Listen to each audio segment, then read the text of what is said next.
Oke, halo semuanya. Perkenalkan namaku Inaka Gemilang Syafruddin dan Adam Putra Zelani. di sini kami sebagai seorang mahasiswa yang akan melakukan uji praktikum atau uji penelitian pada proposal kami. Nah, di sini kami akan mewawancarai salah satu kabinet dari anggota BEM Universitas 17 Agustus Surabaya. Boleh kenalan dulu Kak, dengan siapa? Dengan saya sendiri Hussein Bonda. Oke, kakaknya di BEM ini sebagai apa Kak ya jabatannya? Saya sebagai staf Menteri Pengabdian PSDM. Oh, PSDM kalau gitu. Oke Kak, aku nggak usah lama-lama langsung ke intinya aja Kak ya, boleh Kak ya? Iya, boleh. Nah, jadi gini Kak, aku ini di kalangan mahasiswa-mahasiswi ini ternyata ada rumor nih Kak, katanya ini kalau di organisasi BEM Universitas Agustus ini bahwasanya jika ada anggota yang sangat deket banget dengan presidennya itu dapat privilege. Apakah itu benar Kak? Kalau menurut sepengetahuan aku sama pengurus yang lain atau staf yang lain itu nggak ada dapat kayak hadiah dari presiden atau apa yang semacam itu. Tetapi kayak apa ya, motivasi aja buat sekretarisnya atau kita kenal sebagai tangan kanannya presiden, gimana sih dia bisa mengatur waktu atau mengatur job desk apa yang dia lakukan gitu. Oh, berarti kalau semisal nih kakaknya kan ibaratkan orang yang penting ya, orang kaki tangan kanannya seorang presiden BEM Kak ya. Nah, semisal nih kakaknya ini ada rapat. Nah, kakaknya terus gak ingin ikut. Ternyata nggak ada sanksi atau apapun dari presidennya. Sementara kalau anggota lain itu kalau nggak ikut dapat sanksi. Apakah itu benar Kak atau enggak? Kalau sanksi itu semuanya mendapatkan meskipun dia tangan kanannya presiden meskipun dia sekretaris, itu semua anggota BEM itu mendapatkan sanksi kalau dia tidak mengikuti rapat yang akan dilaksanakan oleh BEM.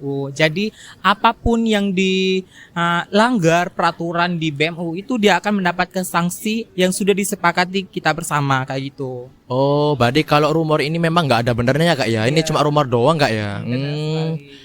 Berarti kemungkinan ini ada mahasiswa atau mahasiswi yang memang ada kecemburuan sosial mungkin Kak Ya ya. benar sekali karena mereka itu bahwa memikirkan bahwa ala ini tangan kanannya presiden atau sekretarisnya presiden, jadi gak dapat sanksinya coba ke pengurus yang lain atau ke staf-staf yang lain. Enggak, itu humor aja, angan-angan aja pembicaraannya. Di BEM saya tekankan lagi bahwa dari presiden sampai ke menteri-menterinya, kalau melanggar peraturan atau melanggar tata tertib yang udah disepakati pasti mendapatkan sanksi kayak gitu. Oh, baik-baik Kak. Bagaimana dengan kesenjangan sosial ini Kak? Apakah itu ada atau tidak Kak? Karena selain rumor mengatakan bahwa presiden itu memberikan privilege tersendiri ke anggotanya, dan masalah ini apakah itu benar juga Kak atau enggak? Kalau halnya seperti itu nggak pernah. Semua menteri, semua staf diayomi, dikasih masukan, dikasih kritik itu semuanya sama. Nggak dipilih-pilih bulu kayak gitu. Jadi di BEM nggak ada namanya diistimewakan, di mengayomi gitu nggak ada. Semuanya itu dikasih rata, dikasih istimewa itu nggak ada kayak gitu. Oh, berarti memang rumor ini tidak ada benarnya Kak ya, dan Iya. semua itu memang sesuai dengan kendali dan sesuai aturan Kak ya. Nggak ada tebang pilih kasih ataupun kesenjangan sosial ataupun diistimewakan Kak ya. Memang kalau salah ya salah, benar ya benar kalau gitu Kak ya. Oh, baik-baik Kak. Oke Kak, aku mau tanya yang lainnya juga Kak ya, nggak apa-apa ya. Oke. Gimana ini Kak, semisal jika ada anggota yang melanggar, baik itu anggota umum atau anggota inti yang kayak kabinet itu, apakah akan tetap melaksanakan konsekuensinya atau memang ada privilege tersendiri karena dipandang wah anak ini sudah bekerja keras maka konsekuensinya yang diberikan itu diringankan sedikit gitu Kak.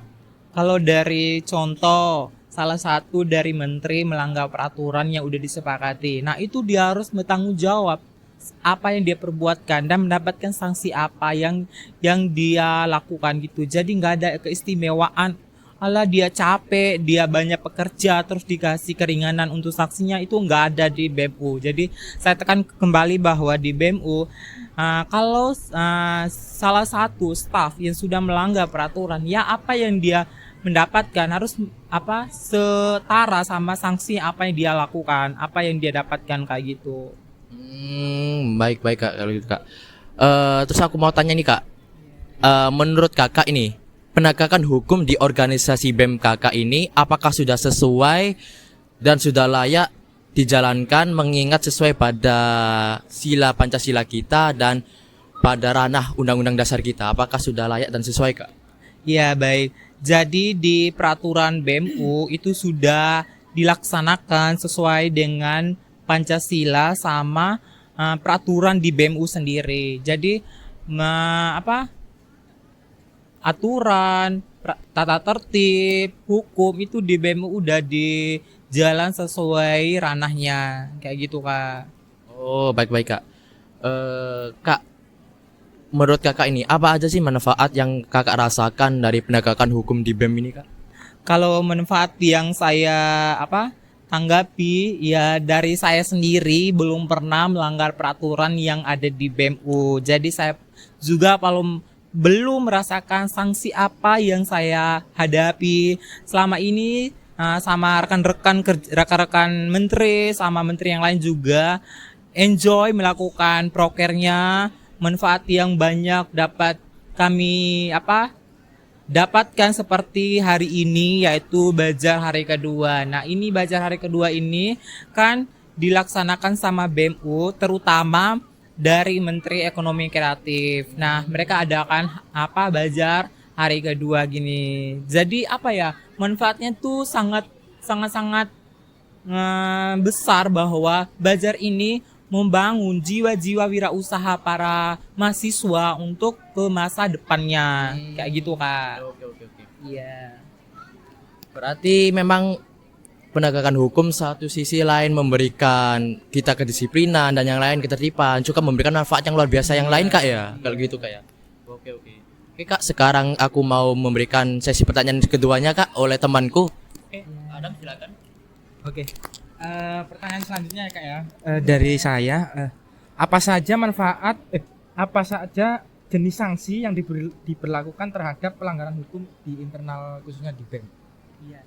Contoh salah satu kan kita udah peraturan bahwa dari sekret itu khusus anak pengurus BEM aja. Nah kalau bawah salah satu menteri membawa rekan temannya masuk ke dalam itu mendapatkan sanksi atau denda berupa bayarnya sebesar Rp5.000. Itu sanksi yang didapatkan kayak gitu. Oh ya. Untuk yang keduanya, bagaimana organisasi memastikan bahwa sanksi yang diberikan adil dan proporsional? Kalau di BEM-U sanksi yang diberikan kepada stafnya itu sangat adil, terus nggak pilih bulu ya. Jadi di BEM-U itu nggak ada namanya pilih bulu. Contoh salah satu menteri melanggar peraturan, nah diberi kewenangan keringanan itu nggak ada. Jadi siapa saja menteri yang melanggar peraturan atau tata tertib itu sudah ada hukum yang tertera di BEM-U gitu. Berarti udah ada kesepakatan bersama. Kesepakatan awal antara presiden, wakil presiden sama menteri-menterinya. Oke. Bagaimana proses penegakan konsekuensi terhadap yang dijalankan? Ya tadi proses yang saya tekankan lagi bahwa bagi rekan menteri membawa temannya selain pengurus BEM. Nah itu kan nanti ada sanksi yang diberikan sama presiden bahwa di sini yang masuk ke sekret itu cuma pengurus BEM aja. Selain dari pengurus itu nanti dikasih denda berupa uang. Nominalnya ya 5.000 sampai 10.000. Nah itu sanksi yang diberikan kepada teman yang membawa teman selain pengurus BEM-U. Gitu.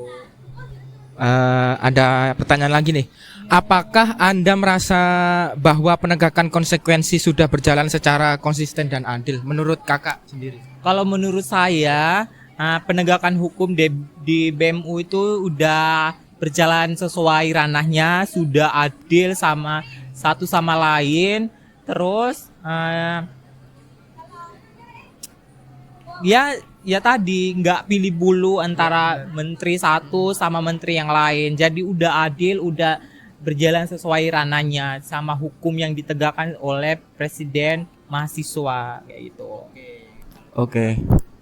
Oke, kalau gitu ini sesi terakhir pertanyaan dari aku nih Kak. Ya, Berarti apakah sudah efektif banget penegakan hukum yang udah disepakati nih Kak di dalam organisasi Kakak ini? ya kalau kita bicara tentang efektif ya di BEMU itu sangat efektif banget untuk penegakan hukumnya. Nah, tadi ya saya berbincang lagi ya, saya mengomongkan lagi bahwa di BEMU nggak ada namanya pilih bulu atau dipentingkan salah satunya. Di BEMU itu sangat adil, sangat rata bahwa siapa aja yang melanggar peraturan yang udah ditentukan, udah disepakati harus menaati pelanggaran tersebut kayak gitu. Oh, berarti memang bener Kak ya. Kalau rumor ini itu bohongan, nggak Iya. cuma ini hoax Kak ya. Nggak ada benernya sama sekali bahwa privilege gini-gini itu nggak ada. Terus memang penegakan hukum di BEM itu sangat terjaga sesuai dengan Pancasila, dengan Undang-Undang Dasar juga, dan tidak ada tebang pilih kasih ataupun pemberian privilege dari seorang presiden BEM gitu ya. Baik, berarti kalau organisasi BEM ini memang benar-benar memegang semua rata, semua sama Kak ya di hadapan hukum gitu Kak ya. Oke. Oke guys, itu tadi wawancara tentang penegakan hukum di Universitas 17 Agustus pada organisasi BEM Univ. Nah, oke. Selanjutnya akan dilanjut pada sesi kedua. Stay tune and bye. Oke, kali ini saya sudah bersama narasumber kedua dengan Mas siapa? Seva. Jabatan di BEM sebagai Anggota dari Kementerian Luar Negeri. anggota dari Kementerian Luar Negeri. Oke, saya mulai wawancaranya aja ya, Mas. Boleh, Dimulai boleh. dari Mas Rikal dulu. Halo, selamat siang. Saya Murikal Farizi dari Prodi Ilmu Komunikasi. Ya, saya mau ngelanjutin yang dari pertama tadi. Jadi gini Mas, gimana tanggapan Mas tentang kebenaran rumor yang mungkin pembedaan bulu apa ya? Pembedaan bulu badan. Maksudnya bulu badan ini gini. Gimana Mas? Ada nggak pembedaan antara anggota kabinet dengan presiden BEM di ranah organisasi? Apanya nih, pembeda apanya nih? Kayak gini, ada aku kalau mohon maaf sebelumnya, Iya. kalau tangan kanannya presiden harus diginiin, Oh, nggak ada. kalau anggota biasa diginiin. Nah itu rumor tuh gimana Mas? Tanggapan Mas? Ada? Kalau sekarang sih nggak ada ya. Nggak ada sama sekali sih. Sama rata sih sebenarnya. Nggak ada yang mau deket sama pres, yang enggak sama rata semua. Jadi kalau ada salah semuanya ya disalahin gitu. Dan ada evalnya. Berarti lebih gak pandang bulu ya berarti? Nggak pandang dulu betul. Oke. Berarti rumor yang pandang bulu itu berarti nggak ada ya Mas ya? Nggak ada. Nggak ada. Tuh konkret berarti gak ada ya? Nggak ada, betul nggak ada. Oke. Kita akan lanjut ke pertanyaan yang kedua Mas ya. Kesenjangan sosial yang mungkin terjadi di kawasan organisasi BEM biasanya itu benar terjadi atau gimana Mas? Awal-awal mungkin benar terjadi. Oke, terus? Karena mungkin awal-awal kesenjangan belum dekat aja ya, tapi lama-lama kenal satu sama lain pastinya jadi tidak ada kesenjangan lah biasanya. Karena kita juga berbaur, semua juga berbaur, jadi sama-sama berbaur aja. Akhirnya yang awalnya senjang ya, nggak mau ngobrol satu sama lain, akhirnya deket. Oke, itu biasanya seringnya ke lawan jenis apa gimana Mas? Biasanya iya, pertama ke lawan jenis, atau biasanya kita kan untak ini kan sukunya banyak ya. Iya benar. Nah, biasanya itu kesenjangan dari kalau contoh Jawa-Jawa. Iya. Atau yang dari luar kota mereka kan berteman sama luar kota. Iya, gitu. benar, Awal-awal kayak gitu biasanya. Tapi lama-kelamaan kita saling mencocokkan lah, karena kan dalam organisasi perlunya komunikasi kan ya. Iya, soalnya kan mohon maaf sebelumnya Mas, kan biasanya kalau di dalam organisasi kan soalnya kan ada yang nama kementerian ini, kan itu per apa ya? Ada satu circle per circle. Takutnya kan ada suatu kesenjangan dari circle ini. Nah, tanggapan Mas mungkin gimana? Untuk aku sih ngelihatnya di BEM nggak ada ya. Enggak ada ya. Nggak ada. Karena kita sama-sama berbaur. Mungkin awal-awal mungkin iya ya, karena bahasa mungkin. Iya, Karena bahasa. bahasa itu tadi. Tapi sekarang udah nggak ada lagi. Itu sih kalau sekarang. Berarti kesenjangan dalam budaya di organisasi BEM 17 Agustus nggak ada ya? Nggak ada. Komunikasinya aja. Agak Ma- awal-awal susah. Berarti berawal dari komunikasi ya. Betul. Oke, terus kita lanjut ke aturan ya. Mungkin yang diterapin di organisasi ini semua BEM di Indonesia kan berbeda-beda pastinya aturannya. Ada yang lebih gini atau yang kurang gini kan gitu. Jadi kita mau tanya tentang gimana aturan-aturan yang diterapkan di Universitas 17 Agustus ini.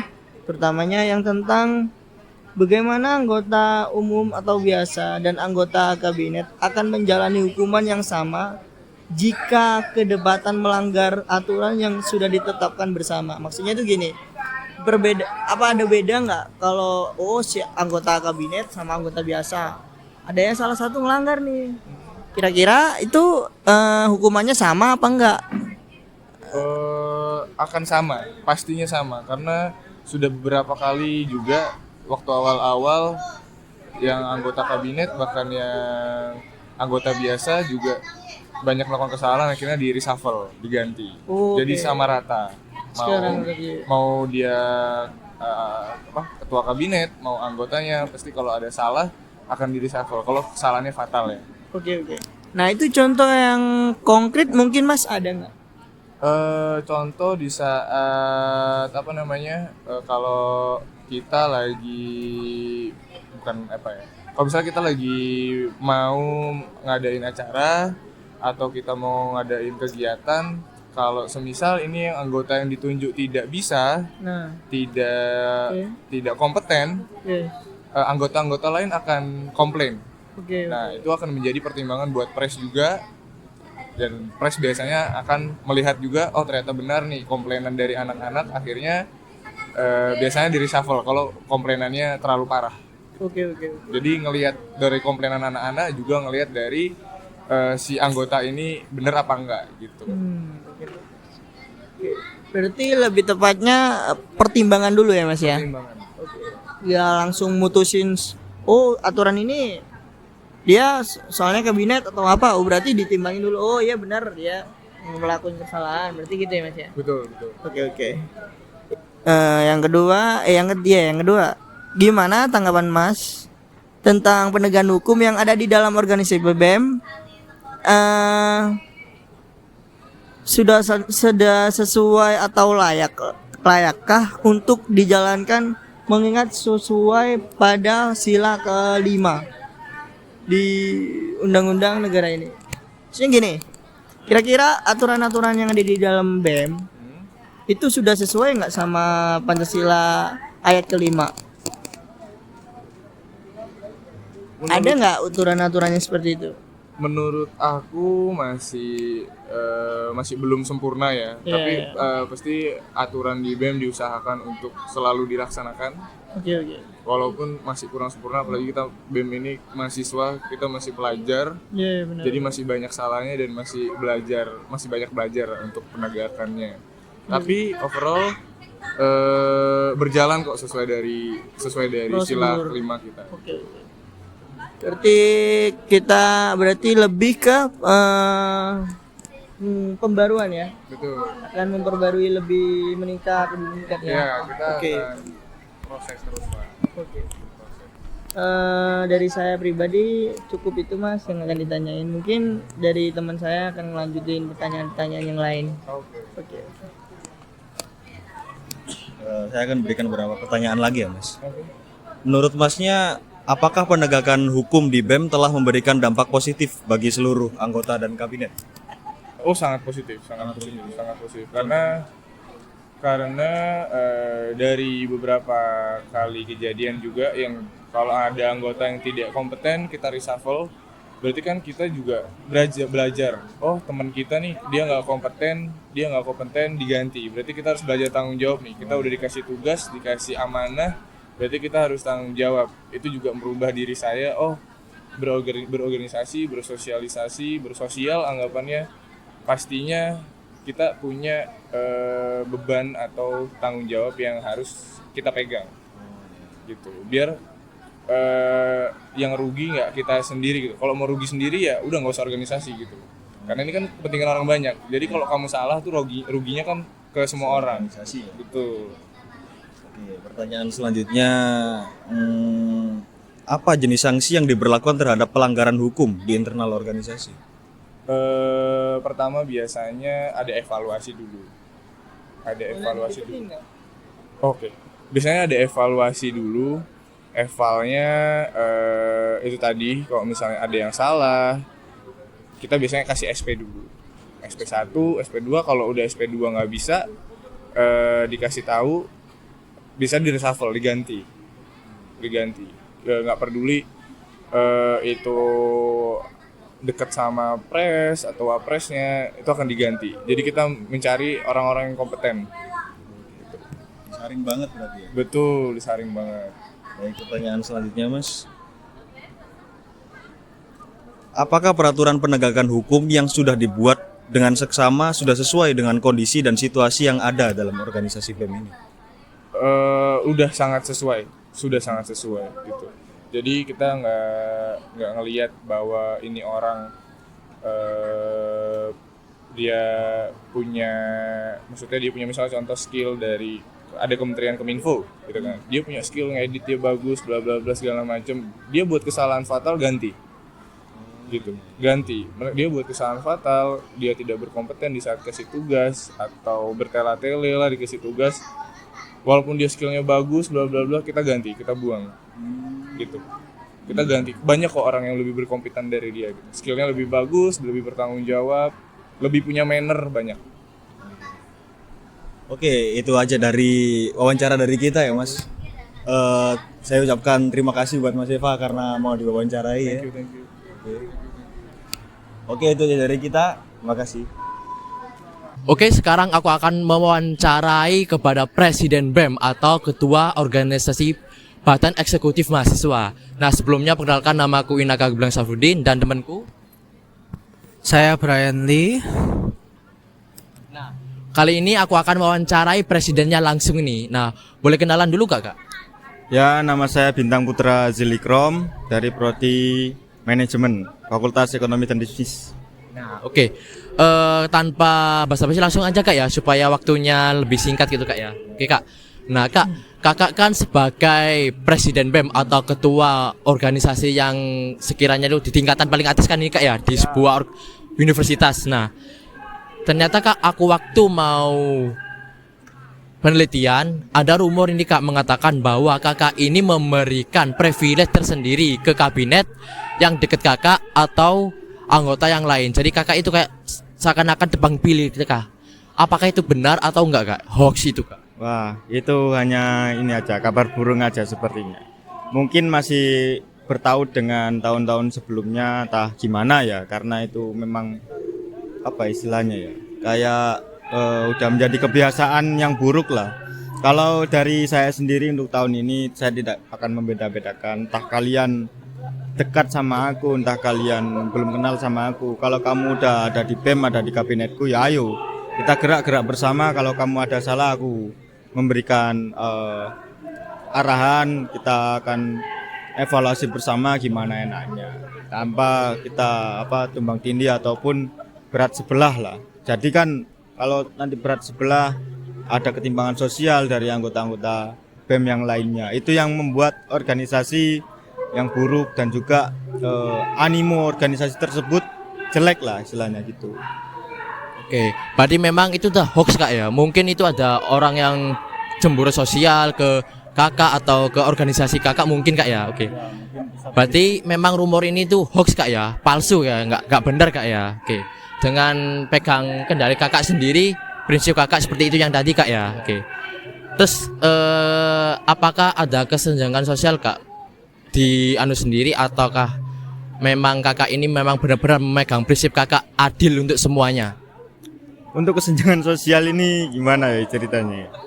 Kalau saya sendiri, kalau kamu proses ya ayo, kalau enggak ya udah. Istilahnya tegas-tegasan. Kalau kamu ingin berproses, walaupun kamu temen aku, kamu udah deket sama aku ya ayo. Kalau kamu di BEM, kamu jadi anggotaku bukan temen aku lagi. Ya profesionalitas lah. Walaupun di luar ya udah silahkan. Kamu manggil aku siapa-siapa, gak apa-apa istilahnya. Kerabat atau dan apa. Kalau udah di BEM ya kamu ya jadi anggotaku. Istilahnya ya tetap saya arahkan, entah arahannya seperti apa, tinggal menjalankan seperti itu. Oke. Berarti memang benar-benar kakak ini memegang prinsip adil untuk semuanya kak ya. Merata dan tidak ada pandang bulu kasih ataupun tidak pilih-pilih kasih bahwa oh ini teman dekatku, ini menurutku. Oke kak. Berarti memang kakak ini benar-benar memegang prinsip keadilan sosial ya. Oke. Lanjut nih kak. Apakah jika ada anggota kakak baik yang dekat ataupun yang jauh, prinsip kakak ini memang tetap diterapkan dan sesuai dengan kesepakatan bersama tentang hukum yang kakak buat dengan semua orang, atau masih ada tanda kutip ini kak? Gimana? Oh iya, paham. Jadi tetap semuanya saya samaratakan. Entah itu yang saya kenal sebagai teman dekat ataupun saya yang kenal masih baru-baru kemarin. Jika udah masuk di BEM ya udah kita semua sama. Nah, kalau kamu udah salah, nah kamu ada melanggar salah satu peraturan yang telah kita sepakati bersama waktu pertama masuk di BEM, ya kamu dapat hukuman. Entah itu apa dispensasinya, bukan dispensasi, maksudnya emang hukumannya begitu ya udah hukumannya begitu. Jadi nggak ada apa istilahnya. Ya situ ambil apa aja yang dihukum gitu. Gitu kak ya. Oke kak, aku mau tanya lagi nih. Menurut kakak sendiri nih, pribadi kakak sendiri yang kakak rasakan, apakah ketertiban ataupun aturan yang kakak buat dengan teman-teman kakak ataupun anggotanya kakak ini udah sesuai dengan keadaan dan situasi di organisasi kakak, atau kurang atau gimana ini kak? Kalau menurutku sih sudah cukup. Karena sebelum kita menjalankan roda organisasi di waktu awal periode, kita rapatkan bersama tentang peraturan-peraturan ataupun arah geraknya kita bawa kemana. Jadi aku tetap, walaupun aku punya kehendak, aku tetap limpahkan kepada teman-teman sebagai anggotaku. Karena aku nggak mau aku yang gerak sakar PDW, tetap aku komunikasikan sama teman-teman anggota gimana enaknya. Dan nanti ada saran masukan monggo. Enaknya jalan keluarnya kayak gimana, kan kita bergerak bersama gitu di BEM, satu kabinet gitu. Oh gitu kak ya. Oke. Luar biasa sih kak memang. Terus aku mau tanya nih kak, bagaimana caranya organisasinya kakak ini memastikan bahwa sanksi yang diberikan ini adil dan profesional kak bagi yang melanggar hukum gitu?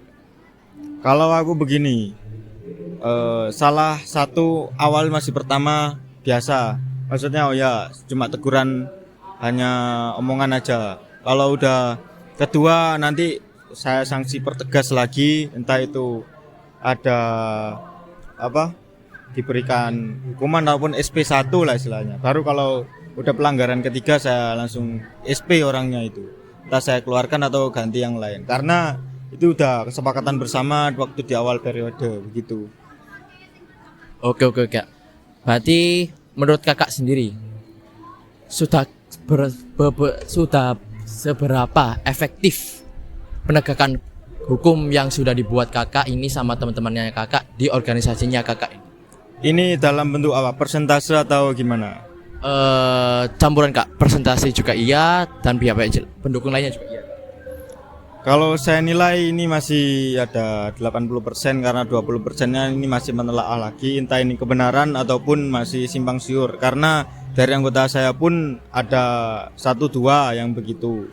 Maksudnya yang kurang aktif dan juga kurang responsif lah di grup, dan juga tentang program kerja yang waktu kali pertama rapat kerja dibahas itu masih belum berjalan. Nah, setelah ini saya akan rapatkan kembali atau saya akan berkomunikasi dengan orangnya langsung gimana enaknya. Kalau emang dia udah gak mau berproses dan tidak mau lagi di BEM, ya udah silahkan kalian keluar gitu aja. Nanti banyak kok yang mau gabung lagi di BEM gitu. Oh gitu Kak ya, oke. Oke Kak, akan dilanjutkan oleh teman saya Kak. Oke Kak, saya ingin mempertanyakan tentang hukum yang diterapkan di dalam BEM tersebut. Keputusan apa saja yang Anda lakukan pada pelanggar, seperti hukuman atau tindakan tegas pada pelanggar?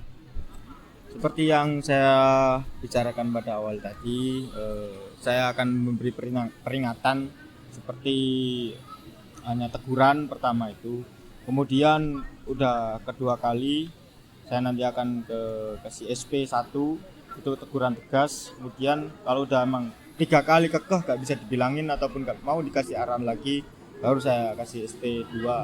Nah itu SP 2 itu surat untuk apa istilahnya, sudah keluar lah istilahnya. Saya nggak mau lagi sama barang anaknya itu. Dalam keputusan yang kakak ambil itu, apakah banyak yang membantah hal tersebut? Itu enggak sih, mungkin ada beberapa yang nggak setuju karena memang banyak ya, ada pro kontra lah istilahnya dalam sebuah forum, itu udah biasa. Namun sebelumnya saya udah memberi penjelasan secara terperinci, karena mau gimana tetap kamu itu anggota BEMku, kamu itu tanggung jawabku. Gimana ya apa, aku memberi arahan, kamu berjalan proker gimana tetap aku yang ngasih bantuan, ngasih support dan ngasih arahan gitu. Sebagai pemimpin yang bagus dan sangat bertanggung jawab ya Kak. Terus selanjutnya, apa saja yang dilakukan sebelum mengambil keputusan hukuman? Apakah seperti berdiskusi dulu dengan mungkin wapresnya atau apa? Ya itu itu dah pasti saya berkomunikasi dengan wapres saya dan juga BPH lah, pentingnya itu. Karena sebelum adanya saya turun untuk menemui orang tersebut, orang yang saya tuju itu, saya berkomunikasi dengan kepala menterinya, entah saya komunikasi dengan wapres saya ini gimana. Kalau emang kita sepakat atau wapres saya ada sanggahan atau saran-saran, kita rapatkan kembali gimana enaknya. Kalau udah ketemu jalan keluarnya, ya itu yang saya lakukan di BEM gitu. Tetap saling berdiskusi dan juga saling berkomunikasi gitu. Baik. Terus selanjutnya, bagaimana organisasi ini mengenai pelanggar hukum yang dilakukan oleh anggota atau bahkan Anda sendiri sebagai pres? Apakah ada protokol atau tuntutan hukum yang diterapkan? Ya, ini sering saya pernah kejadian gini. Kan sewaktu rapat saya ini udah janjian jam 3, saya ketiduran dan juga belum izin ke teman-teman, namanya juga ketiduran ya segitulah. Kita janjian waktu pertama rapat udah jam 3, mau kayak gimana kita jam 3 itu harus ada di lokasi. Namun saya di lokasi jam 4, teman-teman udah nunggu. Wah ini aku berbuat salah dan juga teledor lah istilahnya. Nah untuk gimana caranya itu meluluhkan dari teman-teman, oh ya rek aku salah. Tetap setelah itu ya teman-teman ya tolong pres besok-besok rapat, oh ya maaf rek aku itu kalau rapat-rapat sanksinya gini. Jadi kalau telat rapat itu pasti yang telat itu beli konsumsi lah istilahnya, buat bareng-bareng. Jadi ya buat bareng-bareng setelah rapat atau waktu rapat ya makan-makan lah istilahnya, biar lancar juga jalan rapatnya, biar enggak hening ataupun terlalu monoton gitu. Itu sih kalau dari aku. Tetap aku pun kalau salah ya dikritik atau dasar masukan pres, gak gitu pres. Gini pres, gini saran-sarannya. Ya tetap aku ya juga nerima, itu pun sebagai aku berproses jadi ketua BEM gitu. Oke. Terus ini pertanyaan terakhir. Kebijakan apa yang diterapkan pada hukum organisasi ini? Apakah ada yang berdasarkan undang-undang atau dari aturan yang sudah diterapkan atau sudah ditulis dari awal? Kalau aku ngambil peraturan-peraturannya tetap dari ADART yang samaan dengan DPM. Setiap tahun itu kan pasti ada musma. Nah, di musma itu kan membahas tentang peraturan-peraturan ya apa untuk tahun kedepannya ini enaknya seperti apa, kita bahas bareng-bareng. Sama peraturan aku tetap ngambil dari situ. Namun aku selaraskan lagi dan aku komunikasikan lagi bersama teman-teman. Jadi peraturannya gini. Jadi teman-teman sepakat atau tidak ya sepakati bareng-bareng istilahnya. Kalau kamu tidak sepakat ya ayo, ya apa enak ya. Kalau gak mau itu aku kasih saran yang lain, kasih jalan keluar yang lain, kasih arahan yang lain gitu istilahnya. Oke, itu pertanyaan terakhir dan terima kasih untuk Bapak Pres sendiri. Saya mau akhiri. Oke Kak, jadi kesimpulannya dari semua pertanyaan-pertanyaan yang aku lempar sama teman aku, bahwa memang rumor yang mengatakan Presiden BEM memiliki privilege tersendiri untuk anggota yang dekat itu hoax Kak ya? Nggak ada sama sekali Kak ya? Ada. Mungkin itu hanya kabar burung saja sih sebenarnya. Kalau hoax sih terlalu keras lah istilahnya, kalau ngomong-ngomongan gitu. Situ aja sih. Oke, berarti memang itu tidak benar Kak ya, tentang itu. Terus penegakan hukum sesuai dengan kaidah Pancasila sama Undang-Undang Dasar yang dipegang Kakak banget Kak ya? Ya, betul itu sekali. Sama ADART yang ada di DPM tetap saya pegang teguh. Gimana untuk arahan dan juga peraturan-peraturan yang ada tetap saya berlakukan. Oke, berarti memang Kakak ini tidak pandang bulu dengan siapapun, benar-benar kalau salah ya salah, kalau benar ya benar Kak ya? Ya, betul begitu. Oke, sekian pertanyaan dan observasi kali ini kepada Presiden BEM. Kami ucapkan terima kasih banget ya Kak ya. Sama-sama. Terima kasih banget dan semuanya teman-teman bisa nunggu acara selanjutnya. Oke, sekian, bye-bye.